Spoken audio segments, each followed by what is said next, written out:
السلام علیکم۔ لو جی، آج تو سارا دن عید دی طرح گزر رہا ہے، عید دی طرح گزر رہا ہے، عید دی طرح جی، عید کی طرح جناب سارا سامان ہے، ہر جگہ ریلیاں نکلی ہوئی ہیں، پرچم جل ہلائے جا رہے ہیں، پروگرام ہو رہے ہیں، مبارکبادیں دی جا رہی ہیں، کیک کاٹے جا رہے ہیں، ہر طرف عید کا سامان ہے۔ ماشاءاللہ کہو ماشاءاللہ سر، کیونکہ اس دفعہ جو رنگ جمے ہیں نا وہ ڈبل رنگ ہے نا۔ ہم نے انڈیا کو شکست دی ہے، دھڑلے سے دی ہے شکست، بہت مزہ آیا ہے۔ اور شکست دی ہے اسی 28 مئی کے حوالے سے۔ نواز شریف نے جو ہمیں 28 مئی کا تحفہ دیا تھا نا، لوگوں دیکھتے ہو کس نشئی کا مقابلہ اس فیملی سے کرتے ہو، وہ اس کی جوتی کے برابر بھی نہیں ہے، لہذا اس کا کوئی مقابلہ نہیں ہے، اس کا کوئی مقابلہ نہیں ہے اس کے ساتھ، نواز شریف کے ساتھ، یہ پتہ ہے نا آپ کو۔ ہاں جی، آذربائیجان میں شہباز شریف صاحب نے بڑی خوبصورت تقریر کی ہے، بہترین تقریر کی ہے۔ انہوں نے تقریر کی ہے کہ جناب انڈیا کو ہم یہ نہیں کرنے دیں گے، پانی بطور ہتھیار استعمال نہیں کرنے دیں گے، یہ انہوں نے کہا ہے۔ بہت زبردست چیز کی ہے انہوں نے، ٹھیک ہے۔ اور اللہ مالک ہے اس کا، اللہ تعالیٰ کے فضل و کرم سے جو وہاں پہ جوش و جذبہ ہے۔ انڈیا ویسے بھی سر جی بہت پیچھے ہٹ گیا ہے، بہت پیچھے ہٹ گیا ہے انڈیا کا۔ اب وہ حال نہیں رہا۔ اب آپ دیکھ لیں، وہ الیکشن کمپین کو ہی چاہ رہا ہے جہاں پہ وہ باتیں کر رہا ہے کہ میں گولی ماروں گا اور تم گولی کھاؤ گے اور یہ کرو گے وہ کرو گے۔ حالات اس کے وہ نہیں رہے، اب نہیں رہے، ٹھیک ہے۔ تو شہباز شریف نے کہا ہے کہ میں انڈیا کو پانی بطور ہتھیار، water will not use as a weapon, اور قدرت کا پانی ہے، مودی تیرے پیو دا پانی نہیں ہے گا، موزی کہا کرے اس کو بالکل۔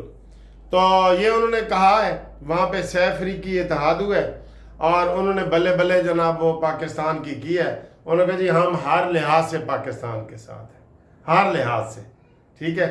اور ادھر نواز شریف کے ڈونگے بج رہے ہیں، آج بہت سر جی نواز شریف کو لوگ یاد کر رہے ہیں، پوری قوم یاد کر رہی ہے نواز شریف صاحب کو، ریئلی بہت خوبصورت دن ہے۔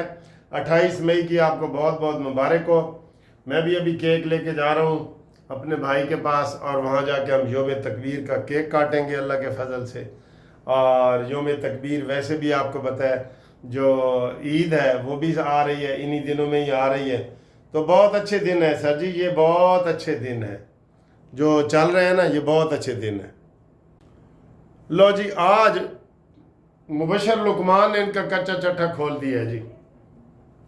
مبشر لقمان نے اپنے ویلاگ میں بتایا ہے کہ انڈیا کے جو 7 جہاز گرے ہیں نا، 7 پائلٹس کے نام بتا دیے ہیں، یہ بڑی بات ہے۔ ان کا جو کوڈ نمبر ہوتا ہے وہ بتا دیا ہے۔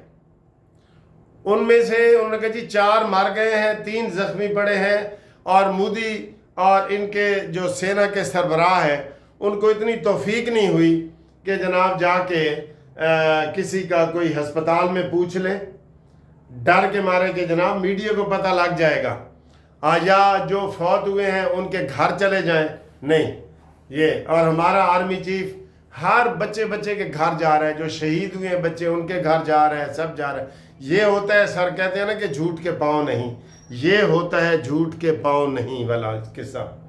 تو شاباش جناب علی مبشر لقمان صاحب، آپ نے آج بہت مکمل تفصیلات کے ساتھ جو یہ کچا چٹھا کھولا ہے اس کا مودی۔ اچھا جی، اگلی خبر ہے، یہ تو مبشر لقمان نے ان کے کوڈ نمبر، ان کے ہر چیز بتا دی ہے کہ کیڑا جہاز کتنے ڈگیا ہے اور کیڑا پائلٹ دا نام سی، ساری ڈیٹیل بتا دی ہے۔ اور کہہ رہے ہیں جی کہ فرانس بہت ناراض ہو رہا ہے انڈیا کے اوپر کہ جناب ہم آخری وارننگ دے رہے ہیں، ہمارے جو جہاز جہاں گرے ہیں ہمیں وہ دکھائیں ہمیں، تو وہ ان کو بھی نہیں دکھا رہے، شرمندہ ہے نا، اس لیے تو وہ تقریریں کر رہے ہیں کہ وہ الیکشن جیتے، وہ الیکشن جیتنے کی باتیں کر رہے ہیں، اور انڈیا ٹوٹ رہا ہے، اللہ کے فضل سے ٹوٹ رہا ہے انڈیا۔ اگلی خبر جی،